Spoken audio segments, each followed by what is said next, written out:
Jelang Piala Dunia 2022 Qatar, berbagai isu maupun rumor terus berkembang. Yang paling heboh soal tuduhan timnas Kamerun yang menggunakan ilmu sihir jelang Piala Dunia 2022. Tudingan ini muncul berdasarkan berita dari Prancis yakni Radio France International atau RFI. Dalam sebuah artikel yang terbit pada Kamis 6 Oktober 2022 lalu, RFI menuduh bahwa timnas Kamerun menggunakan penyihir dengan istilah juju. Seorang spiritualis bernama Nji Ouseni membenarkan bahwa beberapa pemain timnas Kamerun telah menggunakan sihir untuk mendapat bantuan menjelang Piala Dunia 2022. Dia melanjutkan, untuk kompetisi penting seperti Piala Dunia atau Piala Afrika, pemain sering memanggil dan menggunakan jasanya untuk memanggil dewa agar mengganggu lawan. Kutip Ouseni kepada RFI dikutip dari Sport Brief. Menanggapi tudingan itu, Presiden Federasi Sepak Bola Kamerun Samuel Eto'o yang juga mantan pemain bola legendaris itu buka suara. Eto'o membantah tuduhan RFI yang menyatakan kalau timnas Kamerun mempekerjakan penyihir menjelang Piala Dunia. Eto'o lantas merilis surat bantahan melalui akun Twitter resmi Federasi Sepak Bola Kamerun. Dalam surat yang Eto'o keluarkan, dia mengatakan kalau berita yang dituduhkan kepada timnas Kamerun tidak hanya bohong namun juga penghinaan. Bahkan, Samuel Eto'o pun secara resmi menuntut pertanggungjawaban jurnalis yang menulis berita tersebut. Dia menegaskan secara resmi menyangkal isi artikel ini dan menantang sang jurnalis untuk membuktikan berita tersebut. Sementara itu, timnas Kamerun mencoba menata kembali nasibnya di pentas Piala Dunia 2022. Bagaimana tidak, dari 6 penampilan di pentas tertinggi 4 tahunan itu, Kamerun hanya mampu bertahan sampai perempat final, yaitu pada Piala Dunia tahun 1990. Tapi pada edisi selanjutnya, yakni di tahun 1994, 1998, dan 2002, mereka tersisi di fase grup. Setelah absen di Piala Dunia 2006, timnas Kamerun kembali di Piala Dunia 2010 dan 2014. Di 2 edisi ini, Kamerun juga terpuruk di fase grup.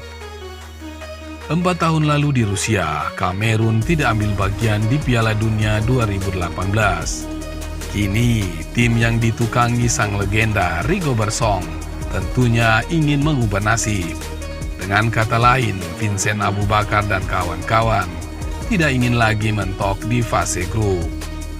Timnas Kamerun akan mengawali laga di grup G Piala Dunia 2022 kontra Swiss pada 24 November di Al-Wakhra Stadium.